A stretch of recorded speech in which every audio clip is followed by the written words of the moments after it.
देखो 13 नंबर कह रहा है 2 वर्गों के क्षेत्रफलों का योगफल 468 मीटर स्क्वायर है और उनके परिमिति का अंतर 24 मीटर है, तो दोनों वर्गों की भुजाएं ज्ञात कीजिए। तो इनके भुजाओं में तो कोई संबंध दिख नहीं रहा है, इसलिए मान लेंगे माना 2 वर्ग है ना, तो देखो ना यहाँ पे कह रहा है कि दो के परिमिति का अंतर 24 है, तो एक बड़ा होगा एक छोटा होगा, तभी ना परिमिति का अंतर 24 आ जा रहा है। तो माना बड़े वर्ग की भुजा मान लेते हैं कि x मीटर है, बड़े वर्ग की भुजा कितनी की है, x मीटर की है। अच्छा दूसरा छोटे वर्ग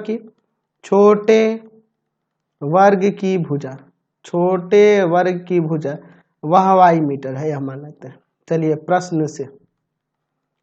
प्रश्न से क्या कह रहा है क्वेश्चन में कि 2 वर्गों के क्षेत्रफलों का योगफल 468 मीटर स्क्वायर।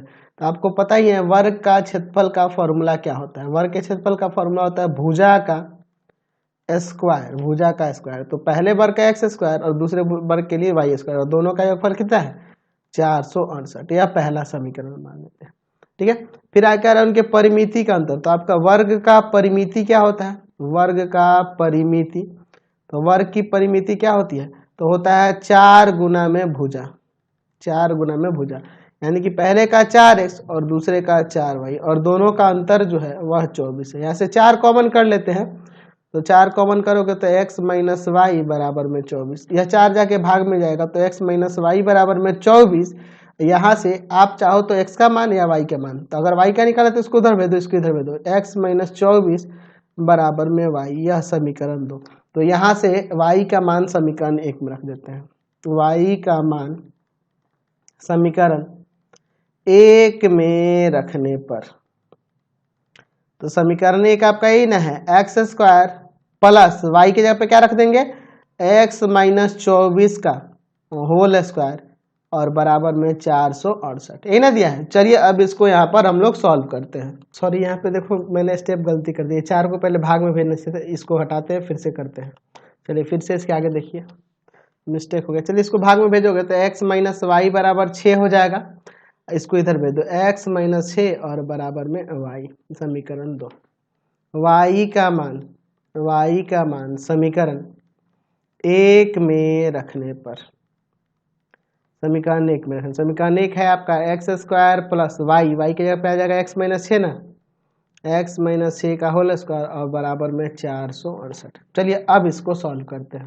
तो यहाँ हो जाएगा आपका एक्स स्क्वायर प्लस इसको x माइनस 6 का होल स्क्वायर है ना यहाँ पे, तो करेंगे a माइनस बी के होल स्क्वायर फॉर्मूले पे x square minus 2 into x into 6 plus 6 का स्क्वायर माइनस का 468 बराबर में 0। तो यहाँ हो जाएगा 2x स्क्वायर माइनस का 12x प्लस का 36 माइनस का 468 बराबर में 0। तो हो जाएगा 2x स्क्वायर माइनस का 12x और माइनस का यहाँ घटाएंगे तो कितना आ जाएगा आपका, आ जाएगा यहाँ पर 432 माइनस का, यही ना होगा आपका। चलिए यहाँ से 2 कॉमन कर सकते हैं, तो हो जाएगा आपका एक्स स्क्वायर माइनस का 6x माइनस का कितना हो जाएगा यहाँ पे, तो 2 1 6 216, ये जाएगा भाग में, बच जाएगा आपका एक्स स्क्वायर माइनस का 6x माइनस का 216 बराबर में 0। चलिए अब यहाँ पे सॉल्व करते हैं आगे हम लोग। तो क्या हो जाएगा आपका एक्स स्क्वायर माइनस का 18x प्लस का 12x माइनस का 216 बराबर 0। यहाँ से x कॉमन करो, x माइनस 18, यहाँ से 2 कॉमन करो, x माइनस में 18, सॉरी यहाँ 12 है ना, माइनस का प्लस का 12 है, 12 कॉमन की है। चलिए दोनों ब्रैकेट में सेम आ गया, x माइनस 18 को कॉमन करो, यहाँ x बचेगा, यहाँ पर 12 बचेगा, अलग अलग कर दो, x माइनस 18 बराबर 0, x प्लस 12 बराबर 0। यहाँ से x बराबर 18 और x बराबर माइनस का 12। चूंकि लंबाई धनात्मक होती है, चूंकि लंबाई